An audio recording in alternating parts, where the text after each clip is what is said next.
Hello and welcome to episode 9 of Eagles Don't Hunt Flies, the show all about the life and career of John Moxley. And I'm your host, Martin Bushby. Joining me is the Birdman himself, Dickie Bird. Kiauri Dickie, how's it going, mate? Sorry, what did you just say? Well, that was my attempt at some New Zealand, some Maori for you. Okay, all right. Yeah. Kia ora. Kia ora. What's going on? Yeah. There you go. I am, yes, two people. I'm good. I'm good. I mean, I'm not good because I watched this film recently, as in last night for the show, Martin. So I'm in a bit of a mood. I haven't had time to really come off that, but yeah. Aside from that, I'm all good. How are you? Yeah, I'm good, mate. Yeah, just had a busy week at work, getting ready to jump into Download Music Festival next week. But I mean, as you know, I don't know if you can fully see it on the video, but I'm sporting a new jacket right here that came in the mail the other day. Perfect, absolutely love it. Very comfy. Great for audio listeners. Great backprint, love it. Great quality product. This. Yes, it is as advertised. So. Yeah, that's another big thing that's been happening. So I've been, along with dealing with a very sick 1-year-old and a wife with a broken hand. I've also launched a bunch of I guess new stuff for Chop Tees, not just like T-shirts and stuff, but actually a premium apparel line. So going beyond the single print T-shirt and hoodie into stuff. So we have a few new brands on board as well, and a few new bold, daring, and unique products. Martin, I am aware that a lot of people do listen to the show on the podcast, the podcast airwaves. So I'll try to make sure this isn't just a visual only type thing. But yeah, if anyone remembers our I guess a couple of episodes ago, after WrestleMania weekend, the mixtape. You asked me if I enjoyed WrestleMania weekend, and I said no, I didn't. But there was one real key takeaway that was probably all worth it, Martin, and that was the experience that I had going to these shows and witnessing, the hardcorest of hardcore wrestling fans, because I've never been to a Mania weekend. I've been to plenty of wrestling shows. It's a bit different when it's Mania weekend. And just sort of noting that, the single print T-shirt and hoodie game is a bit, it's a bit of a hard market to crack into. Yeah, it's not even, and it's not even like it's a business thing. It's more just like, it's very hard to stand out. It's hard for people to stand out with just your typical shirt that has a print on it. And a lot of these people specifically dressed to stand out. It wasn't like they woke up in the morning, put a T-shirt and shorts on and thought, oh yeah, this is what I'm going to wear to Bloodsport. They specifically wore things to be outrageous at Bloodsport. And so I kind of, went home after that weekend and started to get to work on bringing, I guess, a bit more of that type of look and feel to the product. So we always have the classic single print items, T-shirts, hoodies, and so forth, and they will still be, they will still be. I'm going to change my prices to USD so people don't get freaked out. So they will still be like the most affordable way for people to support your favorite brands, like Eagles Don't Hunt Flies, What Up Dope Boys and Run, a Post Wrestling, Laps Fan, and all that sort of stuff. low, affordable price point, you know. But if you're like, well, I'm going to a show and I want to look outrageous, or I'm going to Download Festival and I want to, you know, and all these sorts of things. Yep. Kind of what this is all about. So I mean, I won't go through it all because, you know, the individuals, we have some What Up Doe, some Poison Around and stuff. I'm sure they'll sort of talk about it. But for us, yes, the Deathmatch Van Gogh lightweight track jacket. It's what you're wearing, Martin. I have a copy of it right here. It is as good as it looks, as you can even attest yourself, Martin. I was so pleased to hear your feedback when you got it, because sometimes I double, you know, I'm not sure myself, you know, I'm like, I don't know, like I think it's good, but will some other people, you know, so it's really good to get your feedback on that and that you're quite happy with it.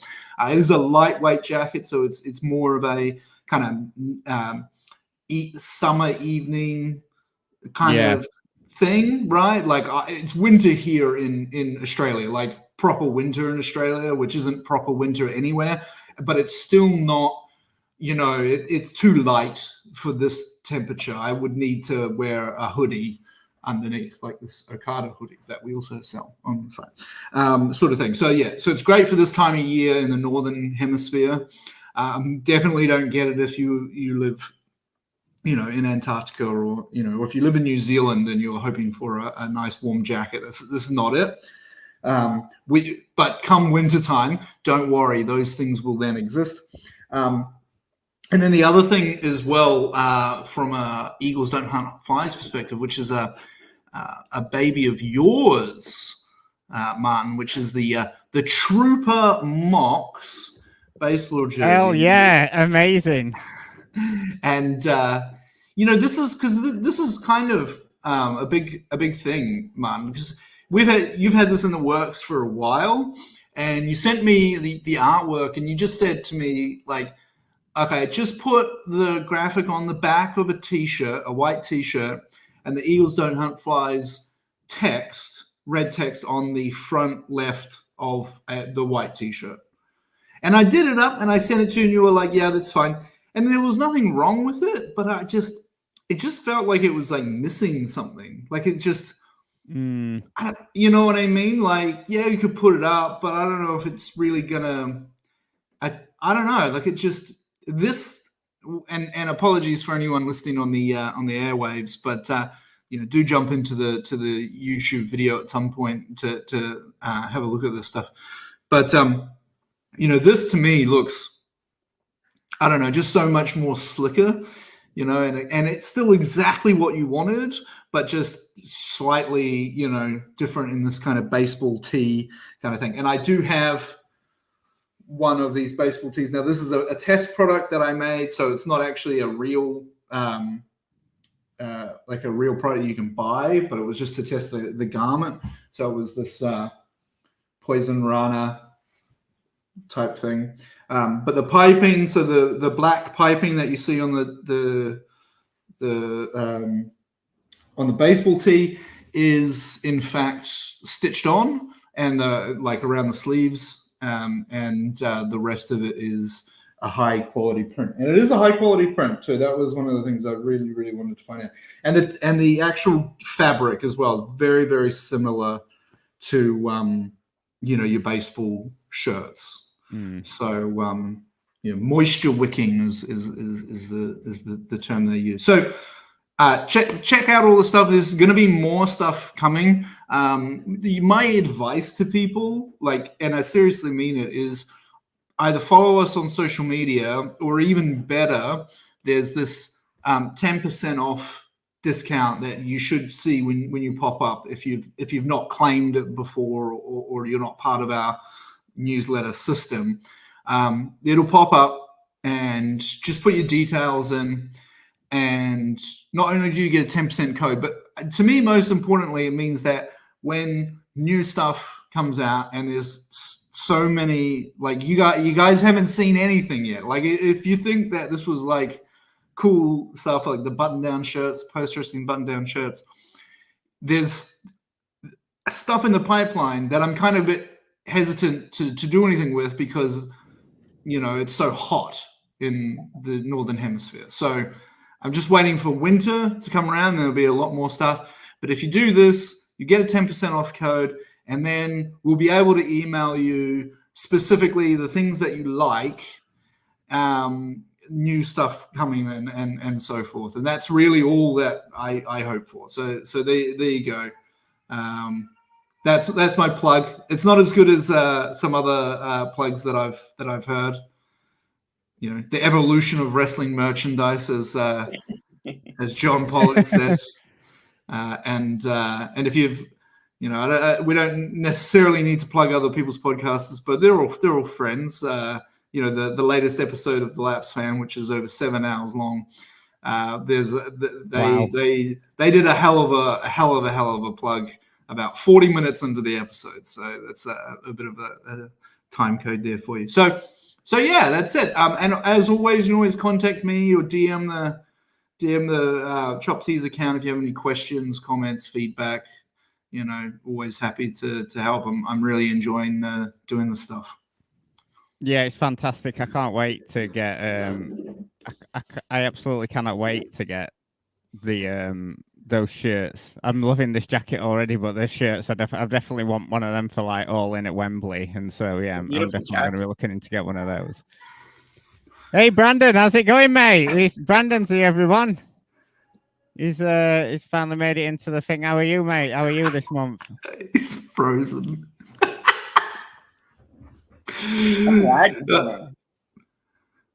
Hello, Brandon, are you all right? Your internet connection's a bit. Close your other tabs. Give me a second. Well, while Brandon's closing his tabs, we've just got one more plug to get in here before we get to the thing, because as some of you who've listened to the main Poison Rana show will know that I announced this. That I'm going to be, I'm that mad guy again. I'm going to be doing another charity stream, raising money for the Maddie Cusack Foundation. I'm going to be doing another 12-hour stream on the 29th of June from 3 p.m. till 3 a.m. UK time, which is 10 a.m. till 10 p.m. Eastern time in the United States. Sorry, Dickie, I've not quite worked out what time that is in Australia. I'm sure you can figure it out for yourself. I'm sure it's in the middle of the fucking night or something. Yeah. Well, it won't be convenient for you, that's for sure. But obviously, Maddie, a pro footballer that we sadly lost last year, and her family is setting up this foundation to help young girls and women in sport, help with their development and personal well-being. And seeing this on the news recently, and obviously Maddie was a local footballer around here, so it really, really struck with me, and I thought it'd be a great cause to raise money for. I mean, we've got tons of brilliant guests coming on here waiting. Me and Bruce Lord are going to be interviewing Brandon Thurston. That should be a good one. Andy Quilden. I've got WH and Karen Peterson on there. Obviously, you guys, the lads from Poison Rana, Ogden's, Will Cooling, Tunnel Talk.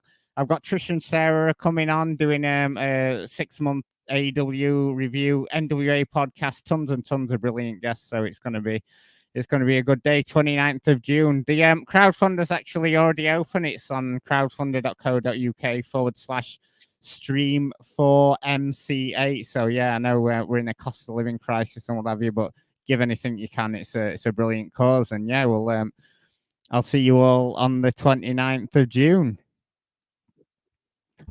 So, good, Brandon, are we all sorted now, mate? I guess. Am I? How do I sound? Oh, you sound perfect now. That's beautiful. You sound perfect. Your video is a bit shit, but that's fine. Yeah. Well, we gotta take the good with the bad, right? Just like this movie. Okay, I'll let you do the good, and I'll do the bad. Okay, the good. Lachlan Monroe. Okay. We'll get there, guys. Because before we even get into that main show, there is a small matter of Moxley defending the IWGP heavyweight title at Dominion this Sunday. I always feel we time our shows literally just before Mox has got these big title defenses, because, of course, this Sunday against Evil in a lumberjack death match. I mean, but who was Mox going to call on to be his lumberjacks? I mean, who could have guessed that it would have been the third generation, of course? So we've got Yuji Nagata, Togi Makabe, Tenzan, and Tiger Mask. I mean, when this was announced, Brandon, were you just like, wow, what a group of misfits for Moxley to be backing Moxley up in this lumberjack death match that we've got coming up this Sunday at Dominion? Weren't the guys that helped Piper take out the NWO? They weren't available. Could have been. But Dickie, you're looking forward to this match. I don't think I've quite seen I've seen plenty of lumberjack matches before, but a lumberjack death match. I guess the lumberjacks are all going to be brandishing some kind of weapon, like a baseball bat with barbed wire around it, or something along those lines. Are they going to be dressed like Big Josh? I mean, as soon as New Japan decided to not make this the main event of Dominion, I think they basically told us that we should not give a shit about this match. I mean, look, it's always good to see John Moxley in New Japan. Always have a soft spot for that. But the House of Torture Evil stuff is not great. It actually reminds me, because there's been a lot of death of WCW, who killed WCW. WCW is going on at the moment. It's very much giving me NWO vibes, but none of the good parts of the NWO. More is anyone gonna beat it just keeps going. This House of Torture thing, at some point they need to be vanquished, but it doesn't seem to happen. So, They remind me of the what was the Shane Douglas faction in WCW? Yeah, with Perry Saturn and all that. Oh my god. No, because that was too far in. That was Dean Malenko. Yeah, Dean Malenko was in that group too before he left for the Radicals. Because that would have been early 2000s or something, right? That was the yeah. Maybe we need to bring Brad Siegel in to fucking kill House of Torture or something. I don't know what. Someone tell me the. It was called the triple threat faction in '95, according to this. Anyway, in ECW. That's an ECW. I'm talking about. No, right? Yeah, I'd never heard of that. So wait, right. So what's the allure of the House of Pancakes? Beside why are they running roughshod over New Japan? I don't understand. It's not. It's worse than Jericho's booking these days. Well. Hold on a second. That could be debatable. That shit on that fucking Jericho shit on Wednesday was the absolute drizzling shits. I don't it was horrible. I don't get it. It seems so annoying and just monotonous and just keeps going and going. We're brawling outside the ring. We're doing. We're interrupting matches. We're eating eel. Why does it? Why? Why does this keep happening? Well, it's pro wrestling, so the entire point is that you hate these people so much that you would pay to see them get beaten. But it just doesn't. Pay my mother to see them get beaten. Come on. But I mean, exactly. But also, that just never ends. So it doesn't. What does it matter anymore? Is there a House of Torture B team then who wear different colours to the A team? When are we getting that? I want to know what their music is. Yeah. Who knows? But anyway, enough about that. Enough about Moxley's IWGP title run and House of Torture. Is he going to top the bell or what? Right? Well, yeah. I mean, I wanted to get over and done with so that I can find out who he's facing at Forbidden Door, because I think that'll be a little bit more interesting. But they won't do or mention or hint at any of that until after this match, and it might be announced immediately following the match. So I will still watch Dominion, but I think I'm more looking forward to the main event Best of the Super Junior finals rather than that match. Yeah, Or they had to put a actually, steel bottle. Naito versus Callum Newman. How about that one? Oh yeah, flying the flag for us, isn't he, Callum Newman over there in Japan? Yeah, I'm really looking forward to that one. I mean, Naito should like turn the clock back, shouldn't he, and like have a brilliant match with him. What's Callum Scott doing? Anyway, we put it. I know you guys are putting it off because you really want to talk about this film. So let's let's get into it. stall tactics. Because this is the main show here. This is what these 4 people on YouTube have come to watch. Because we are here to talk about John Moxley, or Dean Ambrose as he was then, in his main starring role in 12 Rounds 3 Lockdown. Only related to the other 12 Rounds films by name only. The first obviously starring John Cena and the second starring Randy Orton. Don't connect with each other outside of the title, so thank God we didn't have to watch the other 2 to understand what was going on with this. Wait, so this is not in the 12 rounds. This is in the 12 rounds alternate universe. This movie ongoing. The other 3 are in like 2099's, whatever Marvel universe that's in. Like, so we don't know why. So we don't know why he's coming back off of whatever happened then when he got hurt. We don't know what happened that caused him to miss his. He can't. Yeah, but that's got nothing to do with the other 2 movies. That's just bad storytelling in this film. That's not. Yeah, there's a lot of bad storytelling. Yeah. Well, no, WWE Studios are booking these movies, sadly for us, because of course this comes from the illustrious film house WWE Studios, and I'm sure most wrestling fans have, either seen a film here or there, See No Evil with Kane, Knucklehead with Big Show. Dickie, have you seen many WWE films before having to experience this one? Good question. This was the very first one that I've ever watched. Why the fuck would I watch any of the other ones? Like, and after watching this, seeing John Cena in a film and stuff, it wasn't back then when he did 12 Rounds Part 1. It was a novelty to see John Cena like in a film, I guess, or Big Show in Knucklehead or whatever. I don't give a fuck. I was in my wrestling dark period anyway during when these films came out, so I didn't care that John Cena was in a fucking film about a Marine. A great topic for someone not living in the United States as well. So, The Condemned with Stone Cold Steve Austin as well. So and The Condemned too. And Vinnie Jones, right? Is Steve Austin in The Condemned too?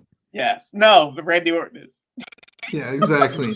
And is it related to The Condemned 1? No, it's just The Condemned 2, Desert Prey.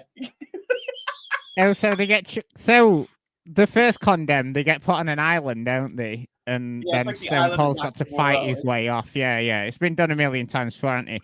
So the gimmick of the second one. Battle Royale? Battle Royale? But yeah, the most dangerous game. Surviving the game with Ice-T, it's like that, isn't it? Oh, another good movie. Yes. Yeah. What do you mean another good movie? Which was the other good movie that we were referencing before? Battle Royale. Okay, anyway, all right. So I'm assuming the second one was Randy Orton. They're all thrown into the desert, and then they've got to fight their way out of it. I mean, the desert's a large place, isn't it? I mean, yeah, and a very interesting place. Lots of things in the desert, from a production design perspective. Tusken Raiders. Yeah. So anyway, back onto 12 Rounds to 3 Lockdown. Do we have to? Yeah, I'm not talking about The Condemned. We've I mean, that one's just as bad. Don't take Brandon's word for it. Awful.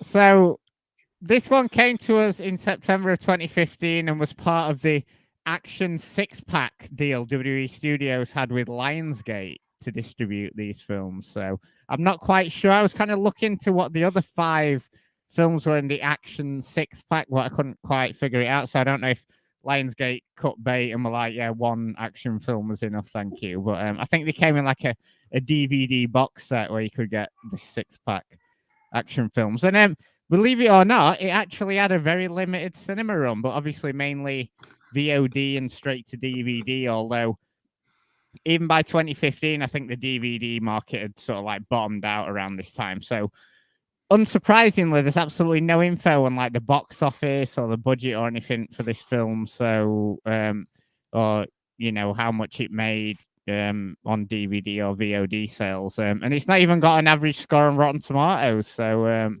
very little information about this film other than the fact that it's a WWE Studios produced. Directed by Stephen Reynolds, a British director. Not obviously one of our finest. You know, I don't think Ridley Scott or, you know, Chris Nolan have got anything to worry about. Yeah. But, wait, you want to hear the actor sing? The what? Sorry. The action 6-pack. Do you want to hear what movies were with the cadet? Go on, hit me with it.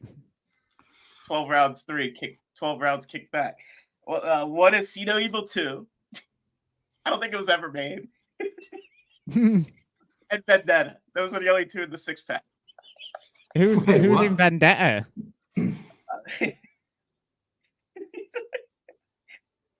Big Show.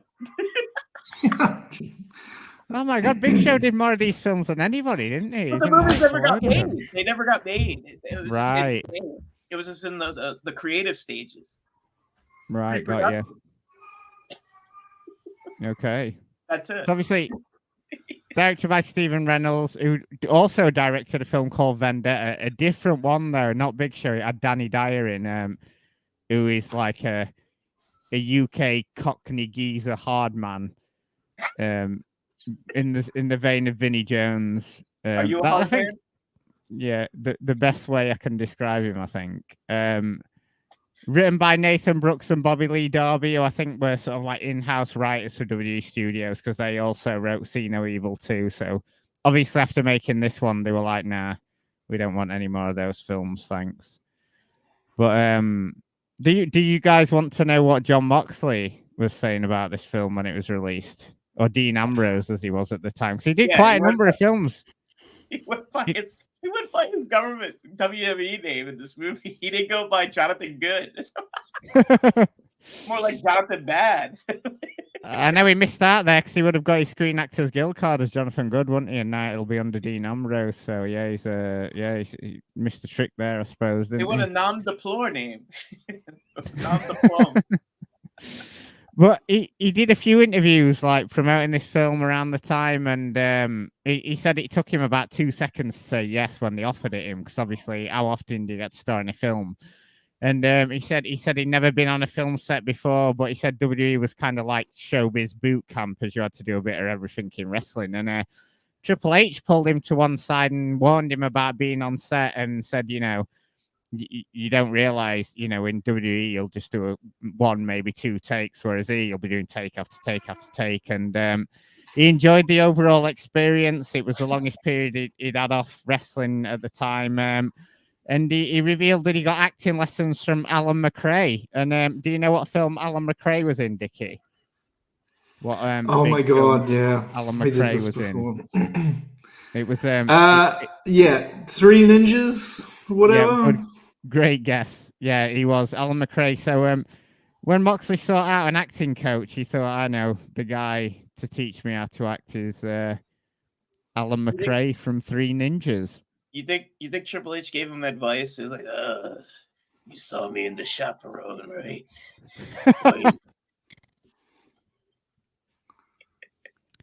Another film. I would throw something through my TV if you made me watch that film, I think. Yeah. I totally forgot about the one. I remember Triple H was in Blade Trinity, weren't he? I figured that's where he was talking about doing take after take on films. So I can't imagine they were doing. But I can't imagine Stephen Reynolds was doing a Kubrick and demanding like 100 takes for this film. 100 takes of him petting the cat, right?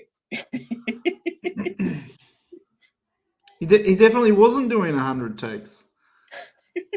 And if he was, they were all shit. Yeah. And he picked the worst one multiple times throughout this film. Yeah, it seems that way because they did shoot this in September of 2014. And I was trying to figure out what Moxley was doing. Sorry, Dean Ambrose was doing around that time, and this would have been the time when I don't know if this was in your Wrestling Dark period, Dickie, but I don't know if Brandon will remember this, but Seth Rollins curb stomped him into some cinder blocks after a match at SummerSlam in 2014, and obviously that gave him the storyline injury out because he'd been curb stomped into some cinder blocks. I don't know. I don't know. Any normal human being getting curb stomped like that wouldn't have any teeth or nothing like that. Wouldn't be able to act. Yeah, I mean, or they might be dead as well. Right. Yeah. Could cause some significant brain damage, I imagine. Absolutely. Or there'd be lawsuits too, stuff like that. But it's pro wrestling, so he was on a 6-month sabbatical to make 12 rounds 3 long. So, are you guys ready to get into this film then? No. I'm hyped. Let's fucking go. So we have this for the sickos. We do. It is worth noting that Chris Leone was invited to come onto this to talk about his favorite film, 12 Round 3 Lockdown, but he declined. Are you fucking serious? Like, this guy suggests we do this film, makes us watch it, refuses to come on to talk about it, and he's banned from the YouTube chat, at least. I'm going to find some way to make sure that the podcast feed is removed from his phone or something, because... No. I mean, we need all the YouTube views we can get, so I'll rescind that ban. Leone, you're welcome at any time, mate. So, give him a red card and a kick to the groin. How about that? So anyway, we open the film. We have an extended title sequence that doesn't do a great deal and some sort of like generic music over the top, and then we're in it. We're in Vancouver, which is obviously pretending to be some American city like they often do in Los Angeles or something like that. Yeah. They're obviously it must be a lot cheaper to film in Vancouver. They must get some kind of tax breaks or whatever. Yes. I think Bruce Lloyd was like a gaffer on the set. I mean, he is like 9'2". I mean, it could be. I think he just held the lights up or something just with his hands. Yeah. They didn't use stands. They used Bruce Lloyd. They couldn't afford the stands, yeah, so they just hired Bruce instead. So yeah, we and then we're outside a nice house and we see our first character, Burke, who's played by Roger Cross, who probably the best actor in this movie. He's done a bunch of stuff like sci-fi stuff and things like that. And I always love a bit of Roger Cross. He's my favorite Canadian show, Coroner. Oh, is he? Who does he play in Coroner? With Serena Swan. I guess that's about a coroner then. Yeah, she's a coroner in the show, and he's a cop. Right. Oh, great. Right. So yeah, Roger Cross comes in with some heavies. They're outside this posh house, and there's some sort of like he said heavies. guy in a sort of like just relaxing in his house watching American football. Wait, Wait. You know who one of the heavies is? The guy that played Colossus in X-Men. Oh, really? The tall gentleman. Yes. Oh, right. Okay. Colossus in X-Men or Colossus in Deadpool? Both. Right. Oh, no, it wasn't both. But it wasn't both. They're not the same person. Well, in Deadpool, isn't it just a CG character the entire time? But they've got to have a guy running around with the things on him, don't they? Yeah. Mocap. Yeah, like Andy Serkis sort of thing. Yeah. Oh right, I didn't know that. The research I did in that film didn't throw that up for me. So thanks for that, Brandon. Yeah, so I saw the guy and I thought he was that NXT giant guy. What's his name? I forget his name. He was the next big monster. Shawn Michaels. No, he's a big tall dude, a big tall lad. I forget his name. He was in the original NXT before the black and gold era. I forget what his name was. Whatever.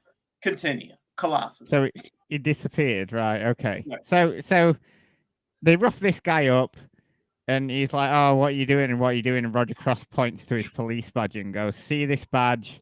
means I make my own rules. So there, you know, some policemen are roughing up this guy, and they ask about the files.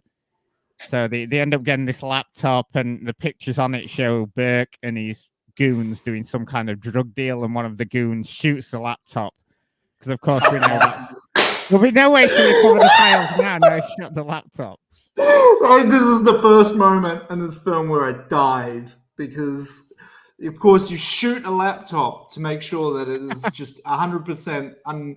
You can't recover anything. You've just shot the screen of the laptop. Therefore, oh my god. He fucked up by not shooting it twice to make sure it's dead. But like, obviously that he didn't die, and they got the information, so he got his revenge. Well, there you go. Yeah, should have shot it twice maybe, and then it would have wiped it off the cloud. Should have killed him when you had the chance, laptop. Yeah.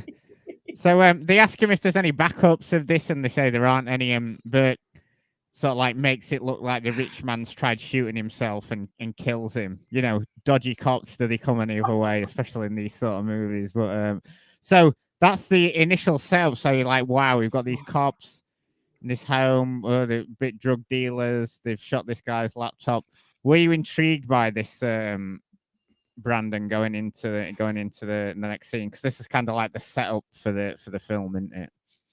I thought it was incredible. Like, I love, like, he's just watching a game and it's like all blurry because they clearly couldn't get the rights to an NFL game or a CFL game or an XFL game. They couldn't get anything. So I thought it was great. I was like, oh, I'm sure they could have got the rights to an XFL game. Come on. Oh, it is WWE Studios, but you know how. Oh yeah, that's true. Yeah. But anyway, yeah, it was very interesting. And then I was like, what do you mean it was very interesting? Sorry, show your working. Show your workings. Why are these ruffians roughing up this gentleman up in this posh home that was not even really locked? So when they were keying the door open, it was they could have just pushed the door. It was already opened already, like he was waiting for them or something. But it wasn't that deep. So yeah, it was a laugh riot. This opening segment. A laugh riot. All right. So this scene set the tone for me, Martin. Not because they shot the laptop. That was comical. I expect stuff like that. It was on a much deeper level behind the scenes of the actual movie. Because when this Fremont, I guess is the guy's name, who gets shot, says he tells him where the laptop is in the safe and whatever, and one of the goons goes up and gets the laptop, brings it down, and he goes to put it down on the kitchen table, right, and he puts it down where the lid is not facing the right way. So, you know, you put it down, and to open the lid, it would open up sort of backwards kind of thing. So, you know, you should have put it down properly and then open the lid, right? But he puts it down backwards, tries to, like, sort of quickly goes to open the lid, realizes it's backwards, then turns it around and opens it. A typical thing that happens on a movie set that requires you to do another take because, you know, just do it properly, right? I don't care if people say, well, it was more realistic or whatever. When I watched this, I was like, right. So the director here, competent in terms of making a film, but clearly has a lack of attention to detail and is seemingly somewhat lazy when it comes to, you know, do it again, do it again, do it again, do it again. Like you said, Triple H said that they would do. Clearly not. Again, this is a very, very small thing that, look, if that was just the one thing in this film that happened, then it wouldn't be a problem. But it wasn't the only time this happened. And this was the first scene. So I was like, oh, God, this is going to be a long film. I looked at the time code. I'm like, oh, thank God this is not a long film. And then I finished the film and I was like, that was a fucking long film. So that's my thoughts on the first scene. Apart from that, relatively unoffensive, because I think, yeah, like you said, the Burke guy is actually pretty good, and his character has probably the best. Like whoever wrote, like he's the main character of this film, so like he has the most depth. He's got the best lines, you know, the most attention on this film. So I didn't really mind the scene. It's all downhill from here. What do you think? What do you think his downside was in this film? No. I mean, if he was earning 60 grand, I'll be amazed. But anyway, so we're on the next day now, and we hear over the radio. Wait! Whoa! I'm sorry. You forgot the most important part of that first scene. The man got shot in his quad. Wow. Wait. Some attention to detail there, Brandon. Any normal person would be writhing in pain. Like I've seen dudes in Gitmo getting water torture more in pain than this gentleman actor who got shot in his quad. If that were me, I'd be writhing in pain. I'd give up the store. I'd give up all the evidence in the world to end this pain, this suffering. My quad.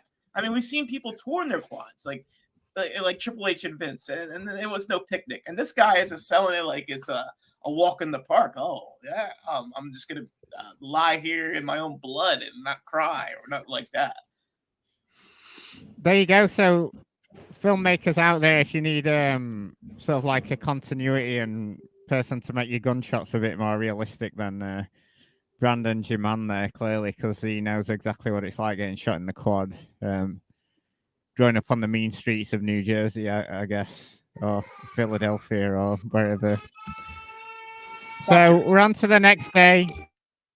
We hear on the radio that Burke's killed a man linked to organized crime, and Mox pulls up in his car, full head of hair, Mox, none of this bald stuff we've got going on now. And what did you think about his choice of car, Brandon? He was driving a yellow Camaro, wasn't he? Like Transformers Bumblebee car. That's what I was going to say. Cool. Can you hear me? Yep. It was like Bumblebee, like they were trying to get into that universe with Transformers, trying to work that angle. Maybe it was Bumblebee. Yeah, could have been. Could have borrowed it from set for the day. But anyway, some punk kid pulls up in a Porsche with his girlfriend who's giving Moxley the eye and starts to rev the engine. And what does Moxley do? He's so smooth, and he just flashes his badge, and the kid looks a bit. He's like, "Oh no, not a cop!" And his girlfriend turns to Moxley and winks as they drive away. I mean, you know what she wanted. You know what she wanted. She wanted to be stopped by the law. She wanted some dirty deeds, didn't she? That was right.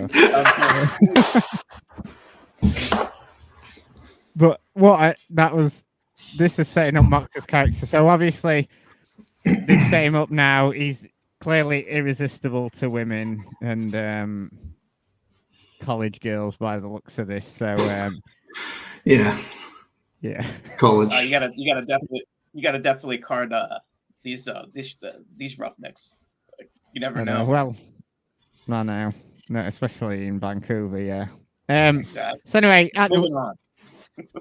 he's at the station, and we discover that Mox is playing Detective John Shaw, and this is where we get his backstory. So it's his first day back on the job after the death of his partner, and he says he spent a lot of time at the psychiatrist and spent a lot of time on the psychiatrist's couch. Other officers are giving him shit for getting another cop killed because obviously they must be really sensitive in this precinct for like PTSD and everything. So obviously, naturally, they're all ribbing him and going, you got your partner killed, loser. And then meanwhile, while Mox is getting mocked, Burke enters to a hero's welcome after killing that dude last night. People are actively applauding him and everything. So yeah. So what does Mox do? Sorry. Burke and his crew look like they're auditioning to go to the Middle East to join Blackwater. They look like militia members, not cops. They look cool entering, didn't they? And Moxley just looked like a big geek. They were all like, "Can't believe you got your partner killed and everything." But so Mox's first day back on the job, and what does he do? obviously this precinct is it's in America, so obviously it's got a shooting range in the basement, and he's trying to get some shots off, and he can't shoot for shit. He's even got the target like halfway down the thing, and he just can't shoot. And who comes in but Burke and says, "My gun's bigger than yours, Moxley," and pulls out his big gun and said that the cop's choice of gun says a lot about the cop, and he blows away this target, headshots and everything, and they clearly don't get along, and obviously Mox is intimidated because Burke's got the bigger gun here, Dickie. I'm just looking at my notes because I realized that I took a bunch of notes. I looked at them for the first time. 7 minutes and 50 seconds into this film, I wrote, "This film is so bad." It really is. That would be the first of many times I wrote this in my notes. I didn't have much to say about the scene at the time that it happened, but it would be a theme, obviously, throughout the movie that John Shaw can't actually shoot anymore. He can't hit a target, which will play out in. I guess it will play out in the later thing, but fuck, what's his Burke? He's like the master shot, right? He's like the headshot guy. Yeah, he's one shot kill. I got you. But what happened later in this film? Like, no one could shoot anything for shit in this film. The gang that could shoot. So I understand the whole point of like John Shaw is like he's got PTSD and he can't shoot, and then later when he's like put into the position, like he's like, yeah, I can actually shoot. You didn't think I could. But the reverse also happens where you think Burke can shoot, but he can't at all. Like, it's just ridiculous. So anyway, I got nothing else to say on this. I don't want to. We'll move on. I wrote in the next thing, finally a sex scene, so I'm excited. Oh yeah, this is the only positive thing. No, we're not there. We're not there yet. That's just my next bit on the notes, so I'm excited about. Let me cook when we get to that scene. Didn't that police building remind you of the show Nash Bridges with Cheech Marin and Don Johnson? And Stone Cold Steve Austin was a guest star on that for a number of episodes. Oh, that's right, yeah. All these police stations in all these films and procedurals all look the same anyway. They all look except for Pacific Blue, right? It's not quite the Pacific Blue. It's like they've never been to the grime and the gutter of like a real police station. And when you get handcuffed to a table and they ask you questions. I mean, I wouldn't know that, but I'm just. I'm gonna say you were confessing something to us here, Brandon. Apparently you know all about the grime of police stations are getting handcuffed to the table and I'm not surprised. Let's just say I had an overdue speeding ticket, and they took me to the police station, and they cuffed you for that. Bloody hell. And they cuffed me on it was like one of the scared straight moments that everyone goes through. So yeah, it was speeding ticket. Bloody hell. I know. Wow, it's embarrassing, harsh, isn't it? I know. Wow. Rebel without a cause. Normally, you just get some points on your license, so really, they don't like arrest you and take you downtown or anything. But wow. And then I said to the police when they freed me, 12 rounds. Was it the police station out of Special Victims Unit that you got taken to then? The Law and Order one, was that the one you got taken to? It was a local trooper barracks down the street. Right. Okay. Wow, I can't believe that. Found out. Dickie, I didn't realize we were doing a podcast with criminals. You didn't? I mean, I didn't really either, but I'm in no way surprised. He was an altar boy other than this. Yeah. Right, so anyway, next scene, we're in the morgue. We see the gangster from the night before, and he's got a flash drive disguised as a credit card in his pocket. I wonder what that could be on. Dickie, is this a real thing? Can you actually get a credit card that's got like a flash drive built into it? Well, I mean, you can get you're like the technical guy. Yeah, I mean, you can get the basically the your normal USB thing. I've actually, I guess, got a thing right here. Like inside of it is the bit that holds the data. Like you can actually get just that bit. Ignore all the metal casing and stuff. You could get flash drives that were just that bit, and I guess it's thin enough to be a credit card. So this was 100% believable, except for the fact that Burke, like, I couldn't believe it that this Burke guy is a fucking idiot, by the way. Like, one of the dumbest bad guys I've seen. And I've seen a lot of James Bond films, right? He says to him before he kills Fremont, Burke says to Fremont, before he kills him, is there any more of these files? Are there any more backups, right? He says, like you said, the backups. And Fremont goes, no. And Burke goes, oh, cool. Shoots him. It's in his fucking pocket. They didn't even bother to look in his pocket. Just took him at face value, because of course you do. That's what you do with the criminal underworld. Just take people at the face value. But this was not a one-off. This was not a one-off. And I sent you a bit from my notes last night. It's just the most ridiculous stuff. But in terms of this credit card flash drive thing, yeah, 100% totally believable and all that sort of stuff. The individuals surrounding this fucking flash drive, not believable at all. So, no. It looked like a SIM card that they put that's in your cell phone. Yeah, it looked more like that, didn't it, than a USB thing, I suppose. But now Dickie's explained it. Yeah, now it's not got the sort of stuff around it. It makes it more believable.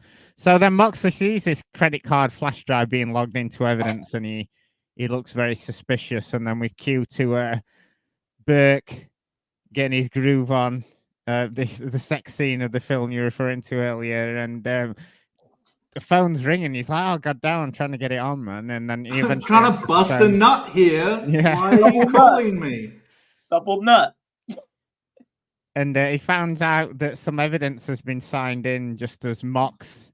It was we cut to Mox signing it out, and he sees that Burke has been involved in drug deals, and realizes that he's working with a load of bent coppers. The evidence, I have a real problem with this evidence cop guy, the evidence locker cop, because it's the rookie Taylor, who the apparently 23-year-old Bond woman who logs the evidence. She takes the evidence from the autopsy people and takes it to the evidence. And the evidence locker cop says, you better call Detective Burke, right? You better call him, because this has to do with the thing that he was involved in. So the evidence guy knows all about this case, which of course you would, in a hero's welcome and all that sort of stuff. So the evidence cop is in the know. Tells Taylor, you got to call him, right? And that's when she calls him while he's getting his fuck on. And he's like, oh shit, you got to get down there. Now John Moxley comes to the evidence thing and is just like, I want that thing. And the evidence guy's like, yeah, sure. Like, you were just telling somebody that this was an important piece of evidence that Detective Burke needed to be made aware of. And then you just fucking giving it away to anyone who just walks in. It didn't look like the most secure evidence lockup. It looked like he was like working at a burger stand, if anything, weren't he? And he was just like handing out evidence. But my biggest problem isn't, because like if you're a cop, like you should, like my understanding is you just go to the evidence locker and you sign stuff out and that's fine. My problem was more that this cop like knew that this was like important thing that Detective Burke had to be contacted about, and then all of a sudden it's just like, oh, I'm just going to give it to this guy. Burke was getting his swerve on, man. Respect him. Yeah, big time. Yeah, in the milk of magnesia. Like, well, he was getting a swerve on, and then he was driving. And then when he drove to the precinct, he got a swerve on as well. His lights on and everything. That's misuse of fucking sirens and cop lights as well. Well, we know he's a bent copper, so I mean, how far he'll bend the rules? Yeah, I mean, so he's back at the station instantaneously, isn't he, with his goons? Okay, this is just one more point, just one more thing that I just, because I was shocked at this point. So at the start of the film, you had Burke and you had his goons. So like, I've seen training day and all that sort of stuff. You know, you got your bent cop, and he's got his he's got his henchmen and all that sort of stuff. He's on the payroll and all that sort of stuff. You know, I was like, okay, so there's probably like 4 or 5 of them, whatever. He comes back to the precinct, and he's met by pretty much the entire. Like, everyone is bent cops in this thing. Like, who is not? Yeah, he's got an army of them, hasn't he? But that doesn't make any sense. It doesn't make any sense. $10 from this payout, aren't they? Because like there's like $100,000 to go around about fucking 100 coppers, isn't there? So it's like the UFC fighters lawsuit. You're only gonna get like $2 out of it. And that's why this doesn't make sense, because surely at some point, you know, they would be like, fuck this. I'm a fucking, you know, because I'm a bent cop. So I'm a piece of shit. So I'm going to, like, you know, as we see in wrestling, it's like the heel stables usually end up fucking disintegrating because they're all pieces of shit and they want to beat each other up and all this sort of stuff. So, like, it was like, holy shit, how many people in this fucking House of Torture 12-round stable was there? I mean, what's Lachlan Monroe's taste in this? He's like the tech guy. I mean, like, he's shutting down the lights and everything. This guy's got to get a big piece of the pie. I mean, there's goon number 3, who's like his top heavy. He's got to get a good taste too. I mean, and the token woman. It's like that iPhone 7. Yeah, the token badass woman. Yeah. Anyway, the goons go to the evidence lockup and go, "We want that evidence," and he's like, "Oh, sorry, sure, Moxley's got it already. What do you want from me?" So Moxley's running around because he's discovered now. He put it in the computer and he saw that, you know, Burke's doing some drug deals and everything. And so he's running around looking for his boss to grass them all up. And meanwhile, Burke's so quick thinking, pulls the fire alarm to evacuate the building while his goons go searching for Moxley. And this is when Poison Ron fave Lachlan Monroe turns up with even more bent coppers. So, like, there's like a whole battalion of bent coppers here. And Burke radios him and tells him to lock the building down once everyone leaves. So we go into TNA lethal lockdown. Everyone's out of the building. They put it into lockdown. But I would rather be watching TNA lethal lockdown than this. But wait. Why is Lachlan Monroe? He's a decent actor. He's I'm sorry. What? His resume is insane, man. He's a mercenary. He'll do anything for money. I mean, this guy's a mid-carder in this movie. Like, he's jobbing on AEW Dark Elevation in this film. Like come on. That's not a mid-carder if you're jobbing on AEW Dark Elevation. Okay, well then he's Ring of Honor. It's all a payday to Lachlan. He'll do. I don't think it's a big payday to be in this movie. He got paid for this? You can tell he only did 1 day's work because he's basically just in that CCTV room for the whole film. And it's like, well, they only do one take for each shot anyway. So, yeah, I can believe that. He only needs 1 take, Lachlan. He's such a seasoned pro at these sort of like shitty action films. So we see Mox phones his boss, Matthews, and says, "I'm in trouble at the precinct." And then we see that rookie cop Moxley made friends with earlier, but she's also trapped inside the building. So obviously they didn't do a great job at like clearing everyone out before they put it into lethal lockdown. She was so helpful to him in this film. She seemed so kind and giving and nurturing. I know. Okay, she was a fucking idiot. We'll get there. Well, we haven't got very naive. Yeah. So Mox captures one of Burke's goons, and Burke says he's a lot of things, but he ain't no cop killer. And so Mox says to Burke, "I knew you were dodgy, and I'm going to take you down." And Mox uses the goon as a shield and escapes into the elevator. But Lachlan Monroe's on hand to lock the elevators down, but Mox escapes through the hatch and heads to the staff room to go into his locker. But another goon attacks Moxley. They brawl into the gym, and Mox finishes him off with a weight. I was just a bit confused here. So obviously Mox is fighting for his life here. He's trying to evade all these goons in the police station. and he's trying to escape from that, and he's like, "Oh, I wonder if I left a Powerade in my locker or anything," because there's no reason for him to go to his locker. He just randomly sort of goes there. But decent fight here. I did like seeing the guy get bashed in the head with the weight. No, for this film, this was a decent fight, Dickie. Is that the scale of for this bad film? This was a good fight. Okay, look. So Moxley's standing there, right, in his locker. Look, a man comes in, a bent cop, and we just saw another bent cop shoot and kill his bent cop partner. You know, Burke just shot that fucking guy. He didn't care. Okay, so these guys, they don't care. They're not scared to kill other cops, anyone, whatever. So this henchman guy walks in, gun to the back of Moxley's head, right? Finger on the trigger.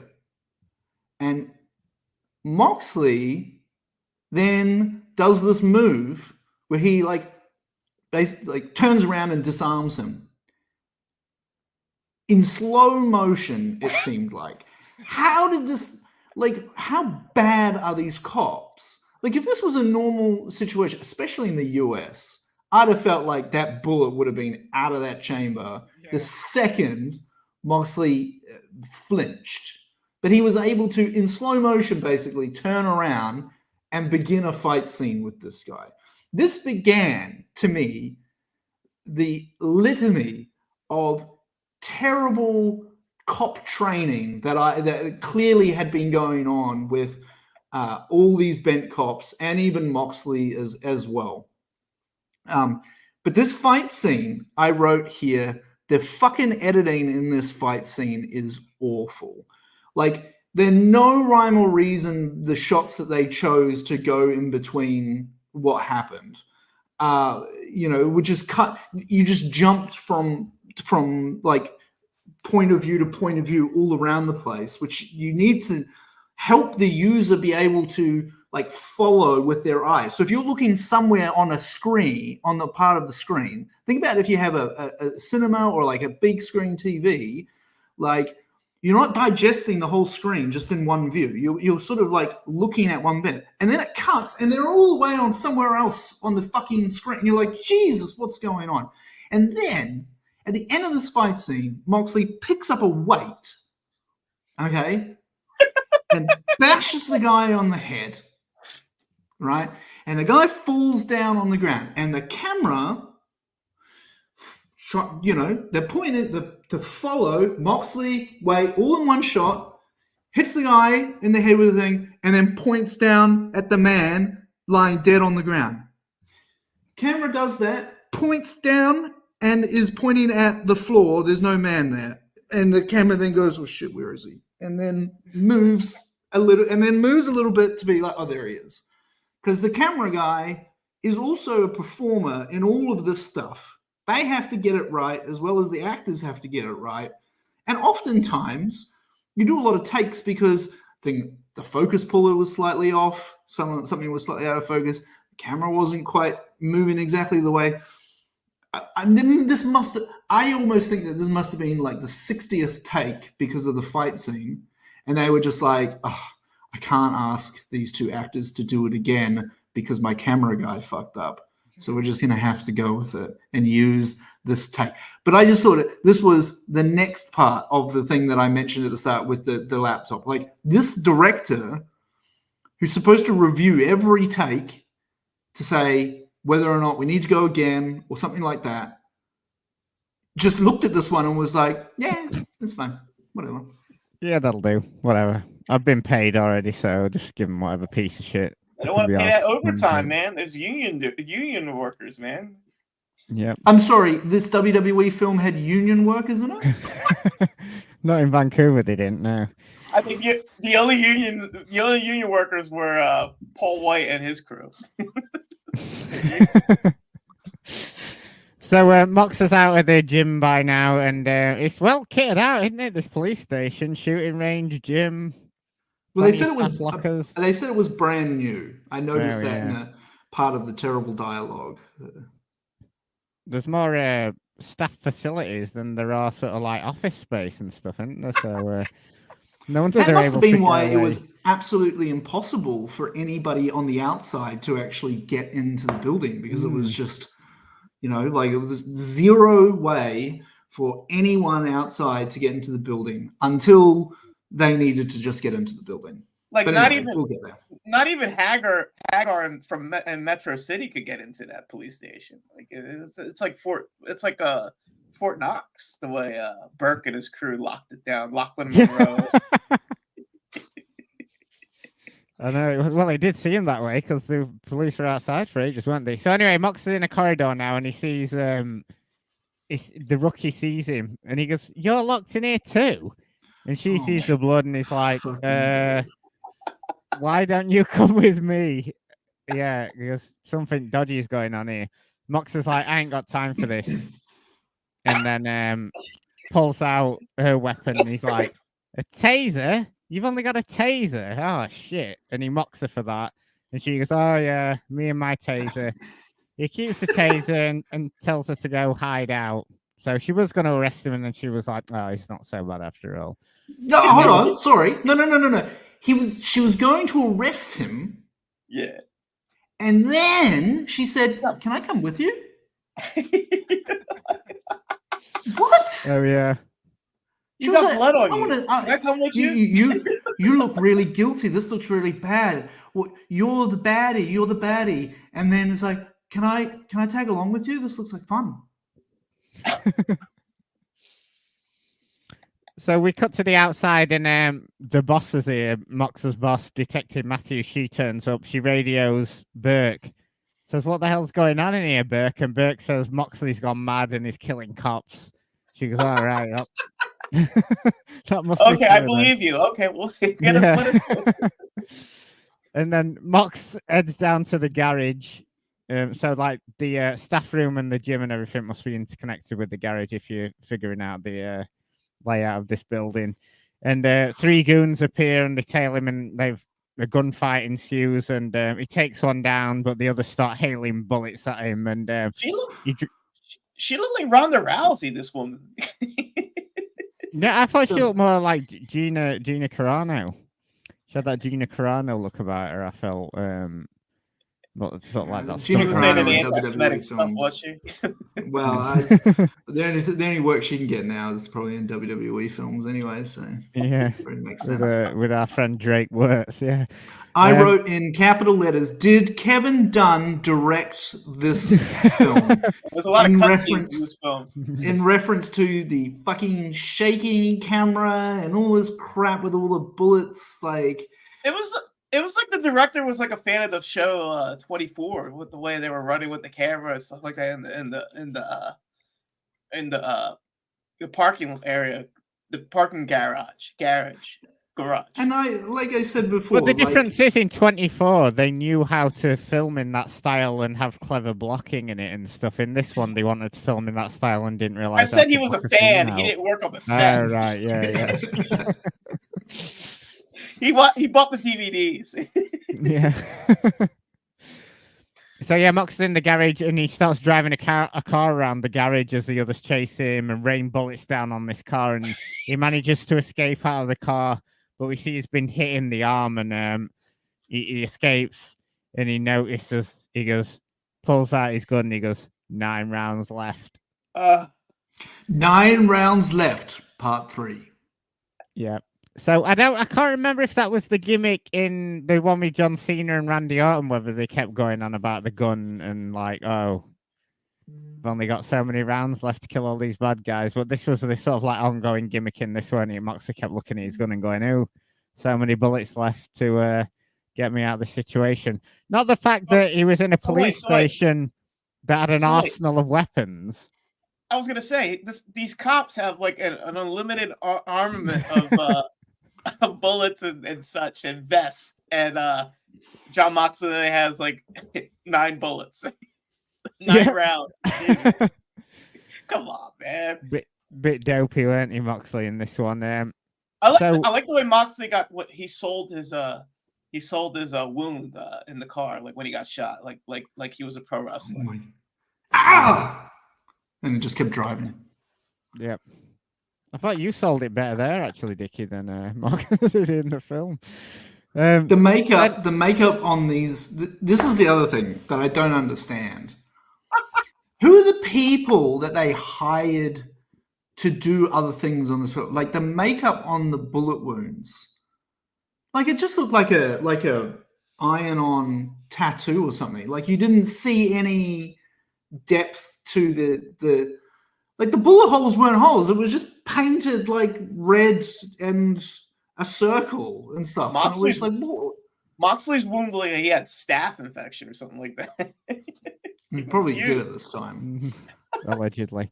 Knowing WWE and how they work their staff into the ground, they probably just got the makeup department from the wrestling side of WWE and just probably do it. There you go. You've just answered my question, because anyone who's just gone through, even like, I don't know, that you just wouldn't get away with that on a film set.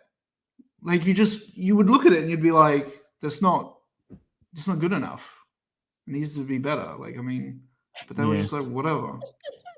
I imagine Kevin Dunn was overlooking a lot of this stuff, weren't he? And hence why there are a lot of like quick cuts. Well, I did look at like who was credited as executive producers on this film, but no one from WWE was mentioned. But I mean, yeah, like you said, I mean, it's just, I'm sure they're all just hanging out on set. Wasn't Gerald Briscoe or we make movies. Yeah, this is my movie set. It wasn't Gerald Briscoe or any Yeah, Pat Patterson doing the finishers for him on all these films, isn't he? So I see Chris Elliott said in the chat that the John Cena won the first 12 rounds. He's got 12 different situations to go through to rescue the girl. Right. Okay. So, he's got 12 rounds of fighting baddies, whereas Moxley's literally got 12 rounds in his gun. I wonder what the Randy Orton one was. Well, that's 11 more than I ever knew about for the first movie. So, Burke finds the rookie and drags her into the CCTV room and goes over the public address system, and he's like, Moxley, I'm gonna kill this rookie if you don't show yourself on CCTV. So reluctantly, Moxley shows himself, and so Burke sends some of his goons down there to where Moxley's hiding, and then as soon as they get down there, Moxley hides again, and he's like, oh damn. And he's like, why didn't you just go back on the PA and go, I'm still going to kill this woman if you don't show yourself on CCTV. I'm still going to kill her. So, but I think the version I watched on Amazon Prime didn't show Burke killing the rookie. Did it show that in the versions that you guys watched? I watched it on Amazon Prime. They didn't show that scene either. But but they mention it later, don't they? That he did actually kill her. You know what's the good saving grace, though, that this was on Amazon Prime?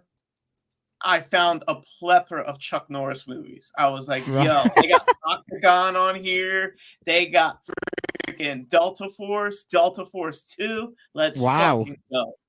Incredible. Oh, that's a weekend sort of then, isn't it? All it showed to me were other WWE action films. So, ISO, Dickie, go ahead. ISO. Well, I should... Clear out. I should have prefaced this because it might have made more sense as to why I am the way that I am. In Australia, this film is not on Amazon Prime. Oh dear. I had to pay for this film. Oh my God. Wow. Okay. I rented it so that at least I don't own it.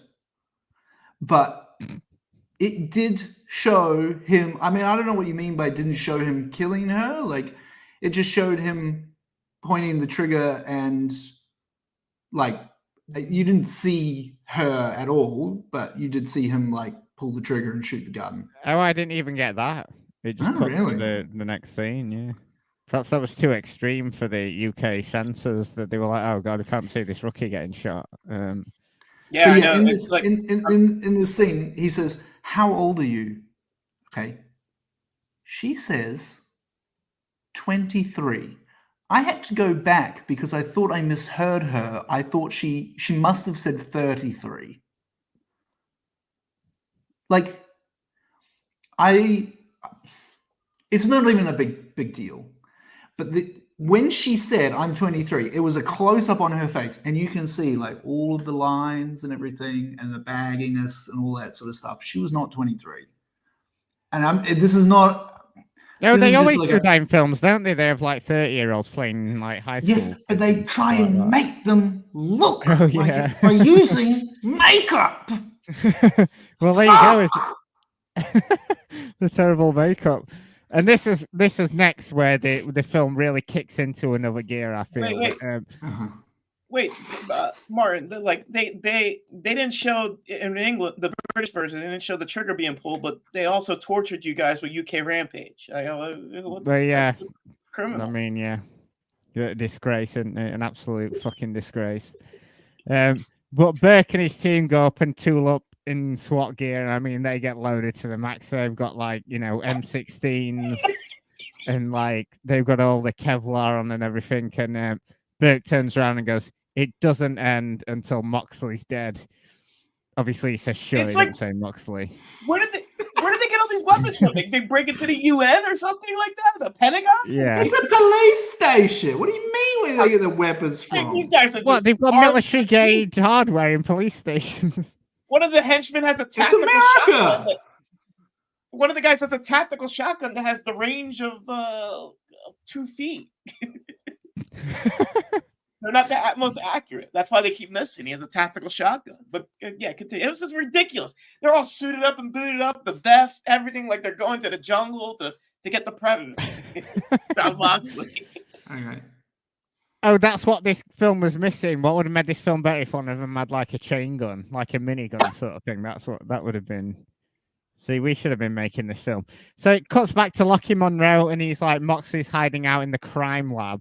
So we're getting a good tour of this facility, aren't we? We've had the lockers, the gym, the underground car park, and now we're in the crime lab now. And Mox is wrapping up his injured arm, and he pulls out a bunch of cables. And luckily enough for Moxley, that was a CCTV feed. So Lockie Monroe's blind up there in the Eagle's Nest now, and they come down here, tooled up, annihilate this room with machine gun fire, just blow the shit out of everything.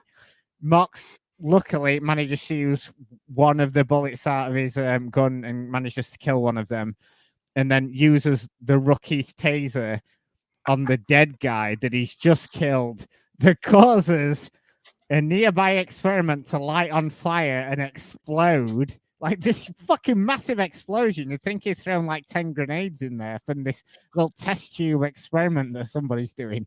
God knows what they had in there. I thought they just, in these crime labs in police stations, they just like tested blood and DNA and stuff. I didn't realize they used fucking weapons grade chemicals in there. But anyway, this kills another bad guy. Moxley manages to escape through a vent. Stop me if you've heard this one before. Die Hard.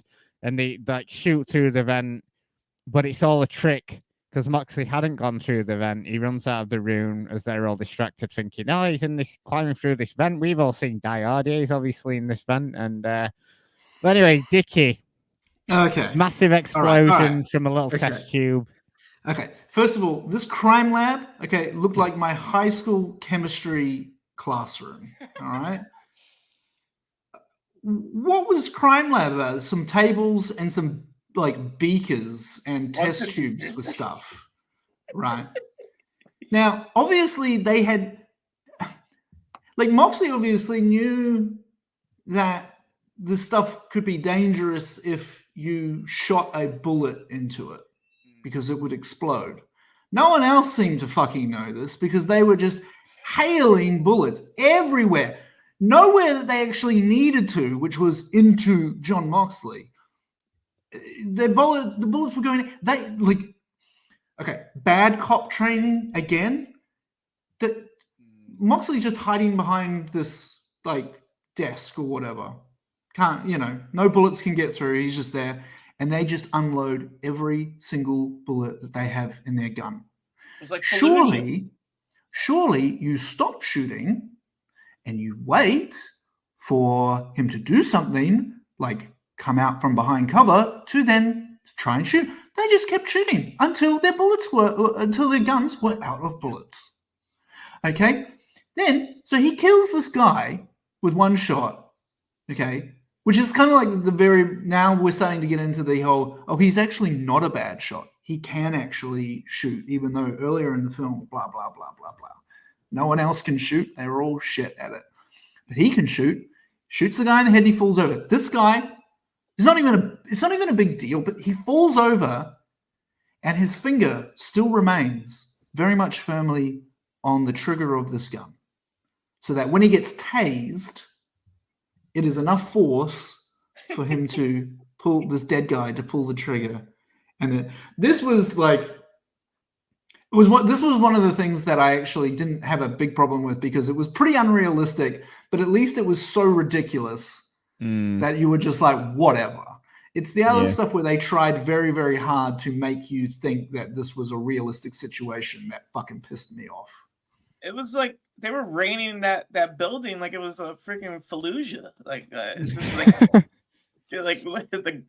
like just they were looking for the enemy in this little confined space, and like I mean it was insane. Like they had the Contra code with the weaponry they had in that room. It was insane. I loved it.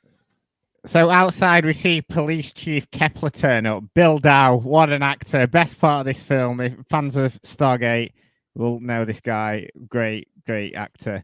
Takes over from Matthews. He's like, I've had enough of this. But what I didn't get is he turns up in like his dress uniform, like he's gone to pick a medal up or something. He's like, you can definitely tell he's the police chief because he's got this fucking dress uniform on. Like he's going to the policeman's ball with that outfit. Yeah. With TJ Hooker. So over the walkie, Burke tells the chief that Mox has gunned down a cop and he's just not going to give up. And he said he's killed more cops, including the rookie one. Oh god, what a heel Burke is, man. He's awful. He looked like Commandant Lassard from Police Academy. he did as well, yeah. So the chief says if she doesn't stop this, then if Moxley's boss doesn't stop this, then he's going to.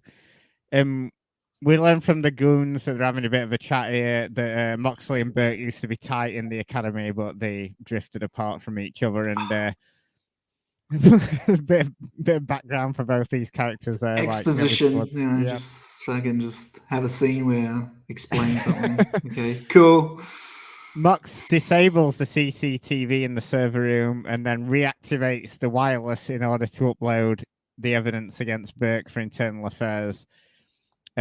Good old Lockie manages to interrupt the network there before the evidence is sent and cancels the upload. So Moxley didn't quite get this upload off in time. It reminded me when I was touring back in the day, and I was so close to getting that Missy Hyatt video and canceled download, or my signal got cut off or something like that. I was like, oh, damn it, so close. Now I gotta re-download it. It's gonna take 7 days to get it. And I was like, and Lachlan Monroe was preventing you from getting that? Or?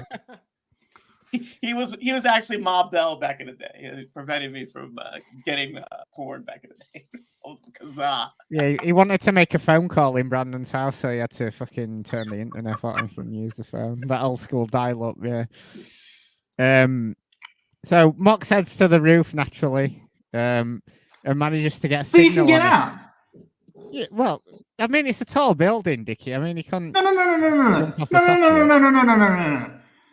The whole point of this movie is that they're locked in this building. Now, I get it. It's like, okay, well, you can't exactly just jump off the roof or whatever. But surely the fucking the door to the roof is as locked as the door to the fucking street. But no, he just walks out. It's just like, hey, what's going on? Meaning that you could just helicopter some people onto the roof and go into this thing. Maybe it's locked from the outside. I mean, there's not even a point because they established very soon that they can just walk right into this building. They're just choosing not to. Anyway. Exactly. He shouldn't be able to get out. You are right. Yeah. So he calls the boss Matthews from the top, and he convinces her he's innocent. He just goes, "I'm innocent." All right, and she goes, Yep. "Oh well, yep, you're innocent." Burke's the bad guy, not me. And she goes, "Oh my god, Burke, not Burke." But one of Burke's men heads to the roof, and him and Moxley have a fight, and Moxley drop kicks the gun and then pulls the pins out of the grenades that were on the bad guy's thing, blowing him up. Spectacular there. Okay, you were just going to move past the blowing up bit? Yeah, I mean, it wasn't. I mean, they blowing up in the lab was more of a spectacular explosion than that one, I thought. This man disintegrated into dust. You didn't see, like, that's not, you know what I mean? I'm not trying to say like, oh, this had to be a realistic grenade explosion, blah blah blah blah blah. But it pulled the pin out, and the guy's like, oh fuck, and we all realize like, oh, you're about to, you know, this grenade's about to explode, and then it was just like, oh, he's gone. like yeah, like visual effects that went, but there was no remnants of this individual at all. He like, this must have been the most powerful grenade. This must have been like the grenade from X-Men. This must have been like from X-Men 3, or Jean Grey like just manages to disintegrate people. That's like what cluster munitions. Okay. Is that not what happens when a grenade goes off? It just evaporates you into the ether. I thought that's. Haven't you seen those videos of like those drones just dropping stuff on people? And they don't really atomize, but they, you know, you see body parts. I didn't see those videos, but I've heard.